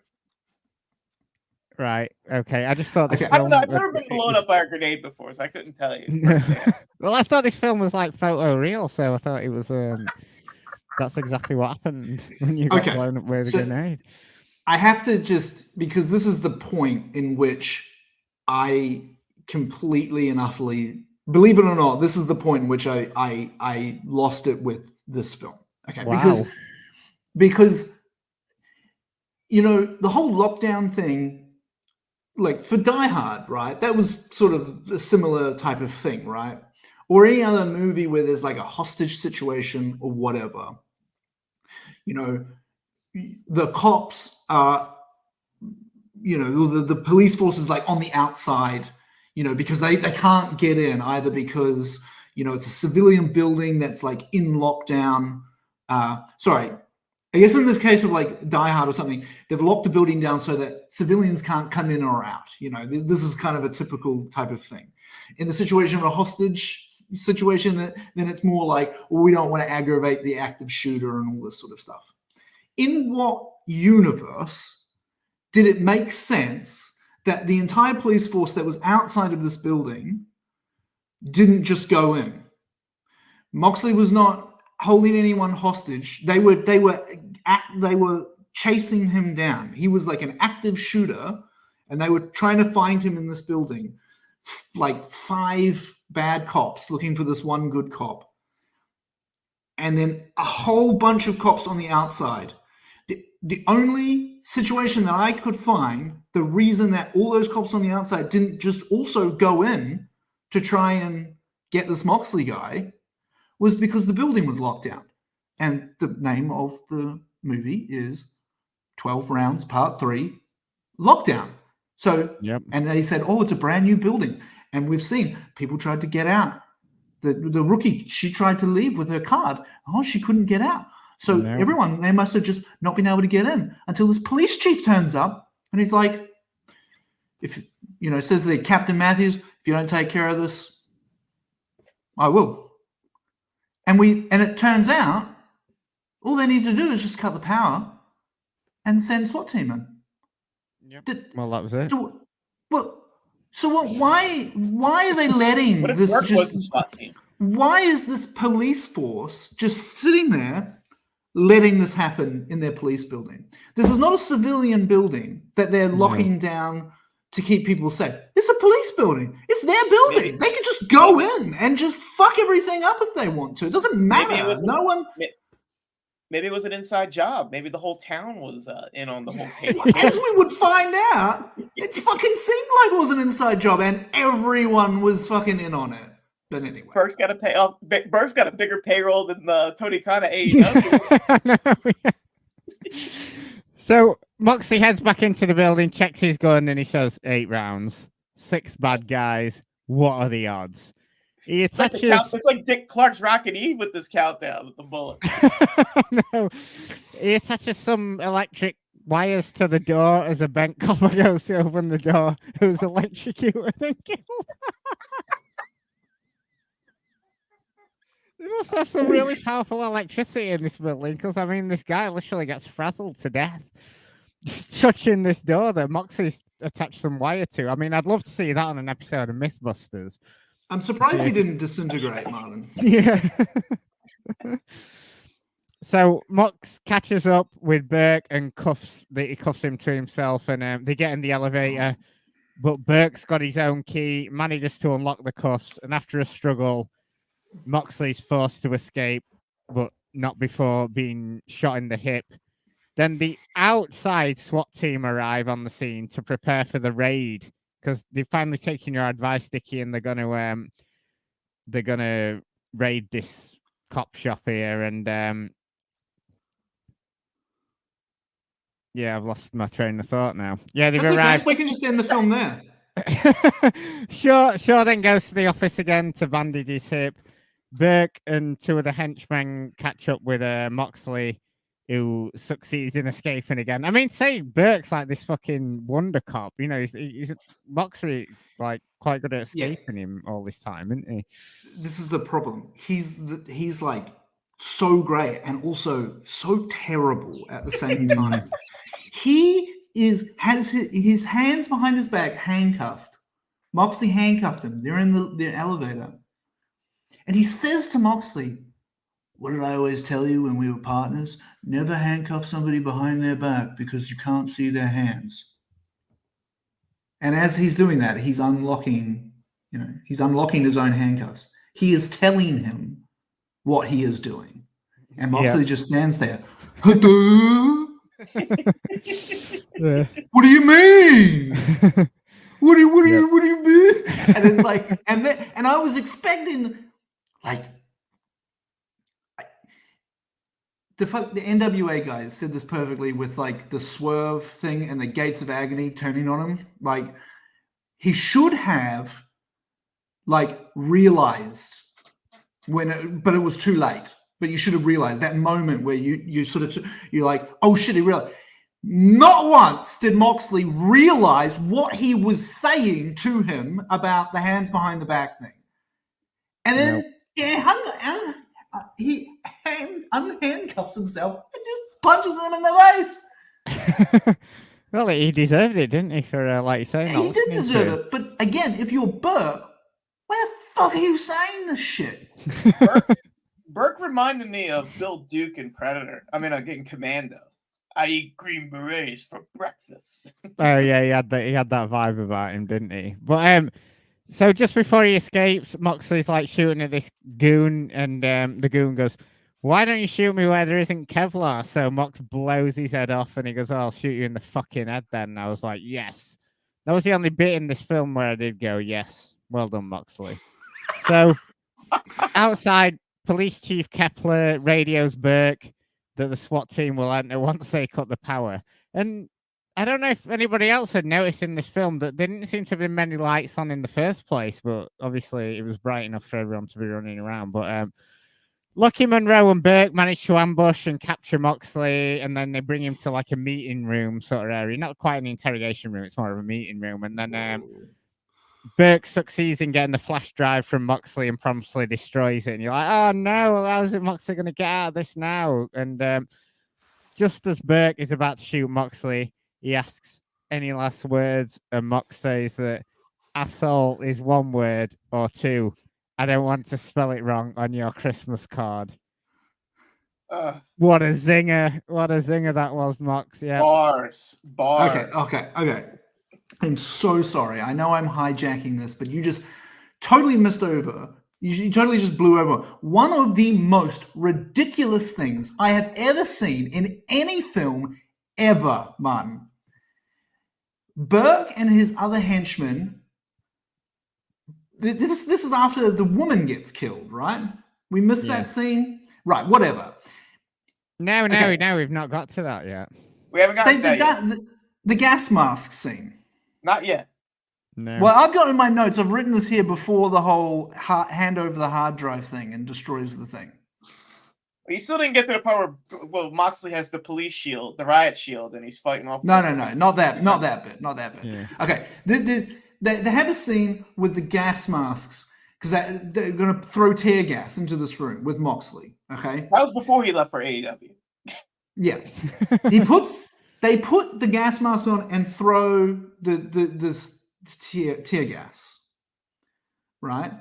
Yeah, and then all of a sudden, Moxley just beats them all up without a gas mask on. He's just... There's gas filling this room, tear gas or whatever. They're wearing gas masks so they're not affected. And he's just like, yeah, I don't know. My superhuman power is that I don't need a gas mask, apparently. And he just fights them without a gas mask. Have you ever been and then that's crazy. And then he runs away. And Burke just takes his gas mask off and is just like, damn it. I was just shocked. But I can't believe even at this point you were shocked, though, Dickie. I know. The nonsensical. But to answer your question, Brandon, yeah, I was in a nightclub once when I was about 20 and someone let off a CS gas canister in there. I think there was some kind of beef between somebody, and I couldn't breathe and my eyes felt like they were bleeding out. Yeah, it wasn't pleasant. But obviously Moxley is immune to this to the CS gas. You've got me second guessing the timeline of this now. I think you're right. That's when they capture him. Yeah, I did miss that bit out. Because the asshole bit, when he said the asshole bit, that's just with him and Monroe. That's just like the two, Lachlan Monroe. It's just the two of them now. It's just left. Lachlan Monroe doctrine. Like, so in a past life, I was trying to train to be a beach cop. And in basic training, a beach cop. In basic training, they spray you with pepper spray or tear gas to see if you could take it as part of the training. And I couldn't take it, and I quit. Would you be like on a bike? Yeah, you would be on a bike on a or bicycle, boardwalk and stuff like that. Well, like Mitch Buchanan. Right. I'll be waiting. Right. It didn't work. It was not meant to be. No. Oh my god. That sounds like a hell of a training exercise. Yeah, we're just gonna spray you in the eye with some mace. Yeah, it's horrible. Did they tase you as well? See if you could take it? No, I didn't get that far. Did they shoot you in the eye? Did they shoot you in the head to see if you could take it? I turned in my badge because I was a bad cop, and I left. Oh, you should have kept the badge. They wouldn't have missed it. Beach cop Brandon. Oh, what a life that could have been. You wouldn't have been on here on a Friday night talking about this fucking shit film with us, would you? Meager wages. You'd be out. Sorry. You'd be out on the show with all the girls, wouldn't you, right now? Showing off your badge and your guns and everything. That would have... With Detective John, Jersey Shore. So I wrote here, he threatens to kill him unless he hands over the hard drive, which Burke knows is in his back pocket because he saw him put it in his back pocket and even says to him, it's in your back pocket. He then says, if he doesn't hand it over to him, he's just going to kill him and take it anyway. What are we doing? I wrote, what are we doing here? What am I doing with my life? Why does he need to physically give it to you? You know where it is. Yeah. Kill him. Power thing. It's a power thing. He's like, I'm not going to get it out of your pocket myself. You've got to give it me because I've got a big gun like I showed you earlier. It's all about. It's power plays. So look, 100%, man. This is what James Bond villains do all the time. They fucking explain their whole plan thinking, I'm going to kill you now and blah, blah, blah, blah, blah.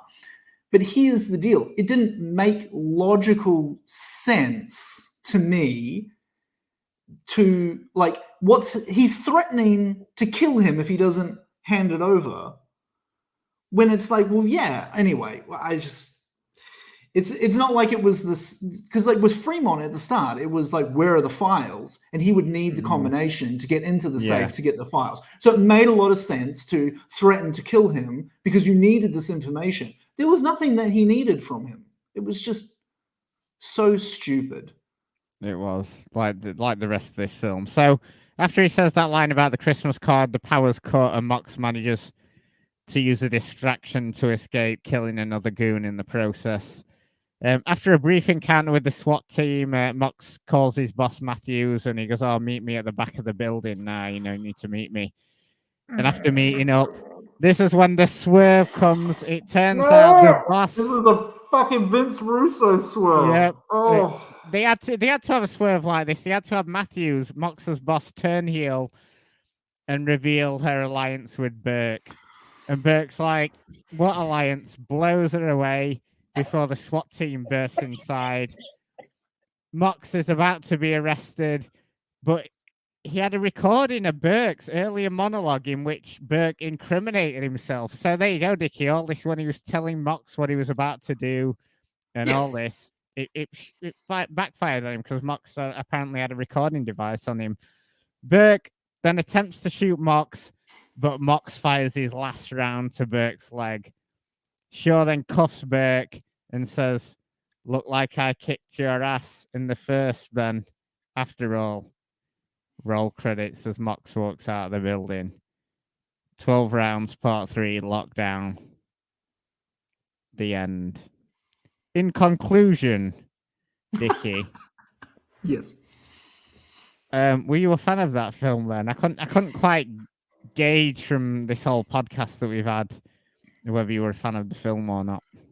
Okay, I'll take the tone down a little bit because from a serious analysis point of view, what was WWE really trying to achieve with these at this point? Okay, I understand, like the Marine and the Condemned, they made a big deal of it. I think I remember like the Condemned, was released over WrestleMania weekend or something, and it was like people, they had a showing there, it was a synergy and all that sort of stuff. But this is far removed from kind of the point where WWE could say we could either make a lot of money off this or this is helping our wrestlers become movie stars. This is 2014, as you mentioned. Like the WWE studios is not too far, until it's just gone, basically. And I just sort of think to myself, it's like, you're WWE. You have, you are the leader, the worldwide leader in sports and entertainment, And as we heard in Beyond the Mat, Vince McMahon says, "We make movies." It's like, cool, man, completely understand.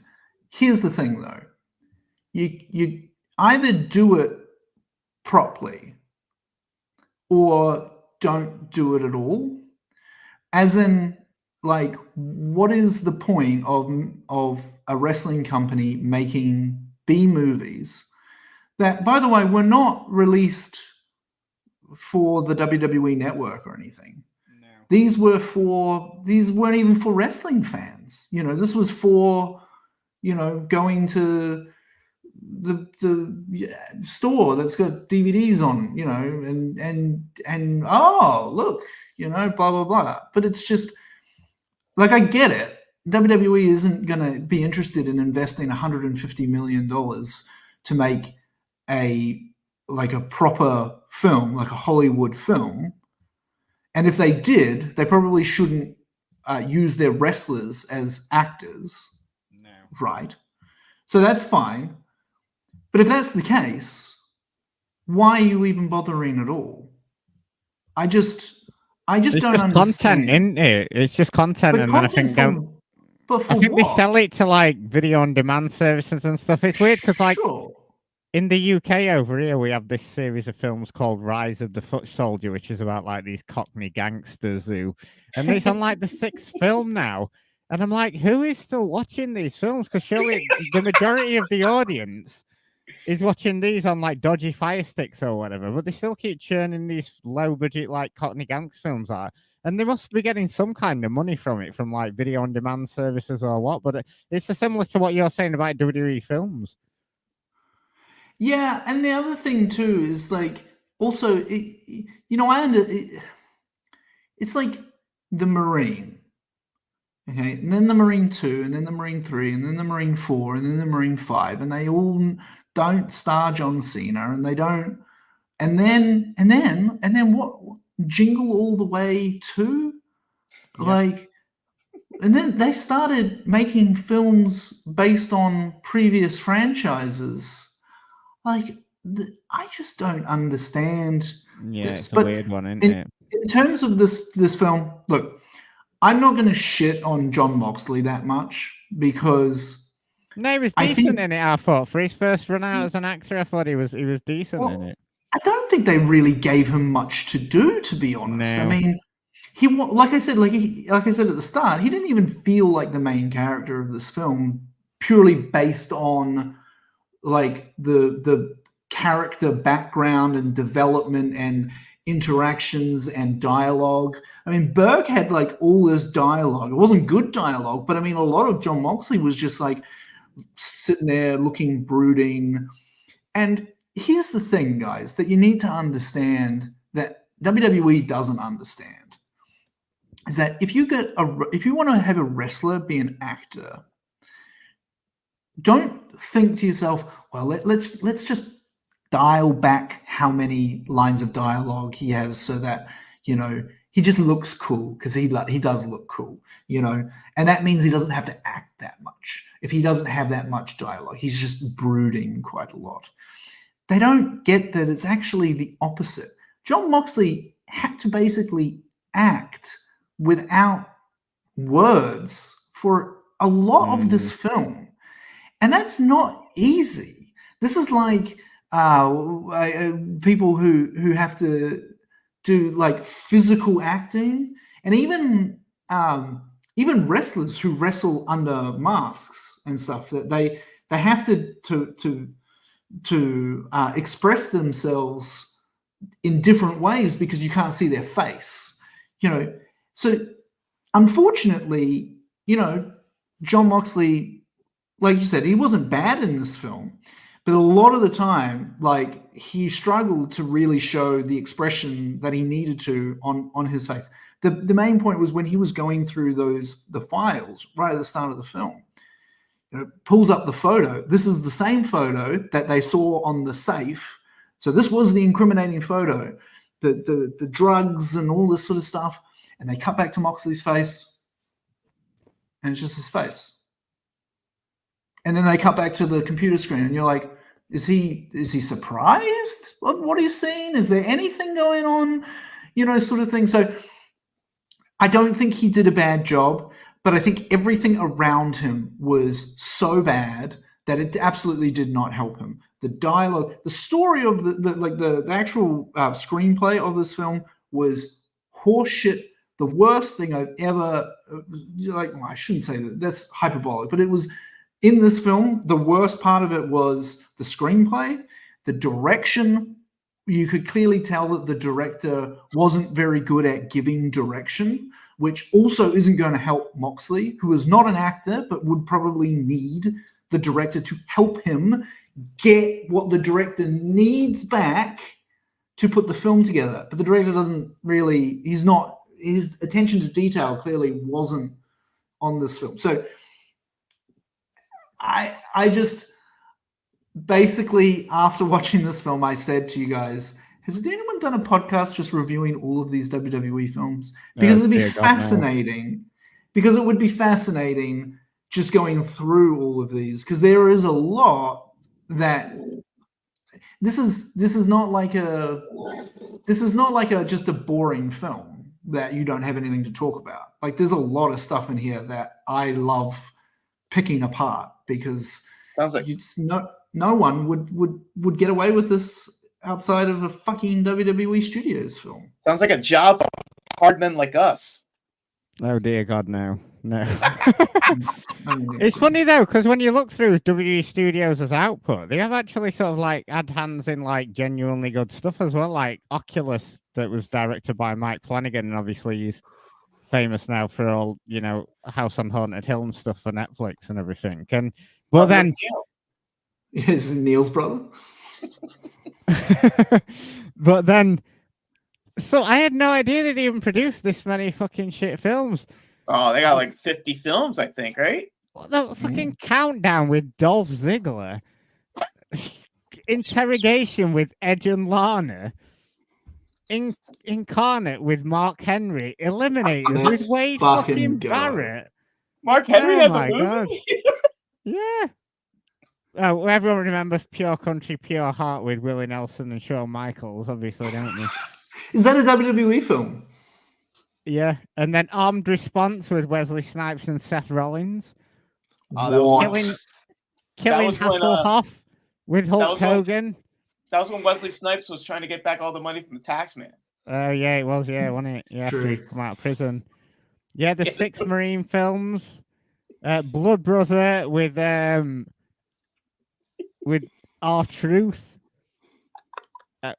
Buddy Games with Sheamus. Anyway, we've had enough of that now. But yeah, so they've produced a lot of films. But anyway, yes, Dickie, I completely take on board with what you're saying, because I have watched a lot of bad films. And Cynthia Rough says hello. Bad films. Well, One Tough Bastard with Brian Bosworth and MC Hammer. But Let's that go. had so much more going on for it than this did. This Yeah, is just Samurai Cop. ordinary. This is not Samurai Cop, No, right? it's not. That is so bad that it is fucking awesome. Yeah. There's a This lot is of just like 80s and 90s action films that are like that. The fight scenes are just so uninspiring. You don't even get any wrestling moves in there for the wrestling sickos that have bought this on Blu-ray.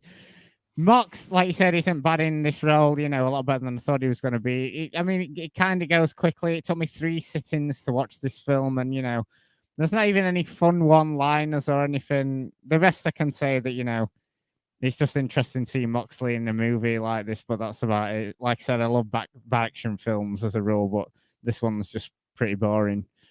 What about you, Brandon, in conclusion? Yeah, I've seen I mean, you call them bad movies, but I call them funny action films that we grew up and watched and stuff like that, Classics, like Talons of yeah. the Eagle and Iron Eagle 1 through 7 and Young Guns Kickboxer 1 2, and The 2, Road Back, yeah. and Cyborg and Best of the Best. Best of the Best 1, 2, and 3. I mean, these are bad movies in name, but they have some substance to it, and you can get a good laugh at it. This was just a bad movie that I mean, you know, God bless the actors. I mean, they're coasting on trying to get a pay grade or whatever. But yeah, I mean, there was not a lot of yucks in it. I mean, I thought some of the death scenes were funny, kind of hilarious, like the guy getting atomized by the grenade that Dickie brought up earlier. But yeah, I mean, it's not one of these movies that is gonna make me watch it again. Even though I tried 3 sittings, like some of us did, to finish this movie. It's not a good film. It was bad. So in conclusion, I think we made the film doubt- more entertaining than what the film was itself. Yeah, and we made it. I mean, our podcast is like half an hour longer than the film itself. It doesn't feel like it.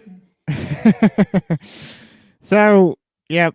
So that was Dean Ambrose in 12 rounds 3 lockdown. Reviewing all the WWE films on a podcast is the worst idea ever, so somebody else can do that. So, in conclusion, don't watch this film. It's not funny. It's just bad in all the bad ways. But I did read a review that said that this was better than 12 Rounds Part 2. So God knows what kind of an abomination that film is. This is the better version of a 12-round sequel. So, but I'm not willing to put myself through 12 rounds 2 to find out how bad it actually is. But anyway, when we do the Randy Orton mixtape, yeah, his career, we can go through that. Would you rather go 12 rounds with Usyk or 12 rounds 1, 2, and 3 in succession? I think I'd rather do the second one of those. Yeah. So anyway, right. So Poison Rana, always tons of stuff going on there. There's always a variety of stuff. Obviously, they do a live show every week, and on Patreon, there's always plenty of stuff going on. They actually reviewed something that was possibly worse than this film, which was The Great American Bash '99. Come on! Jesse from The Six was on that one, wasn't he? So yeah, that was another fun podcast there. So always tons of stuff. Shot in the Dark with Cino. I don't think there's been someone correct me if I'm wrong. I don't think there's been a new What Up Doe since the Kendrick versus Drake. That's next week. So right, Yeah, there's a new one of them coming. Would you one of them? But always stuff, plenty of stuff going on there. Follow Poison Rana, Facebook, Instagram, Twitter, and wherever you find your podcast. Always loads of brilliant stuff going on there from Braden and Davey and the rest of the crew. And Dickie. Charity stream. I'm excited for that. That's going to be awesome, man. I look forward to being on a really, really, really hilarious time. Thank you. Yeah, that's June 29th coming up on this very stream. So subscribe to the YouTube. I think tons of guests coming on. 3 a.m. or something. Yeah, I'm doing it 3 till 3 a.m. on the 29th of June UK time, which is 10 till 10 Eastern time in the US. Yeah, Brandon, I think when me and Benno did the 24-hour stream, I think you were on at about 4 o'clock in the morning when I'd gone absolutely delirious. You gave us a good shot of energy that we needed to get us through the last sort of 8 hours or whatever. But Dickie, you plugged quite a lot with Chop Teas. Any finish plugs before we head out of here? No, I mean those are the key things. You know, your charity stream, because I mean this will be the last opportunity on this show before that stream happens. So definitely join us. I know you're one of the reasons why we're going live with these like streams and stuff is to get you prepared, because it will be a video version this time. I know the last 2 times were audio, so I'm looking forward to jumping in and helping you helping you get through that. So I mean, just keep following yourself, Martin, or myself, Dickie Bird Media, for more information, and we hope to see you there. I'm sure it'll be a laugh. If you're completely out of ideas or someone doesn't show up, we can just do a watch along of another WWE film. Oh God, yeah. Which one do you want? One of the many Miz ones, Dolph Ziggler. I'm intrigued by this Mark Henry. It looked like a horror film. So yeah. Oh my God, I would love to go. See, I want to say I'm not See No Evil, because I guess they that was like a higher profile one, but I want to see one of these like proper B movie horror films that they've done. That would be sounds hilarious.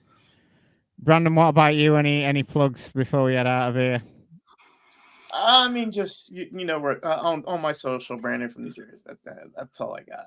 I got nothing popping. But charity stream. Can't wait to participate. No messages for Chris Leone for saying this was one of his favorite films of all time.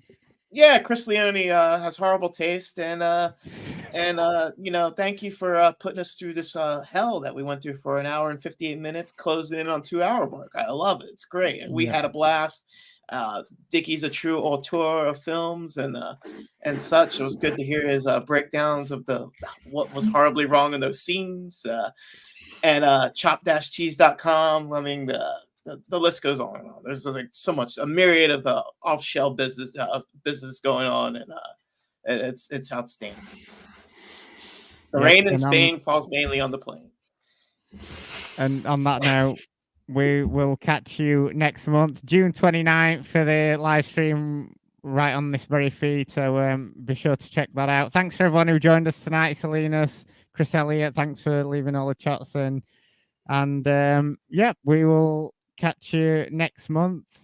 Goodbye, Ambrose.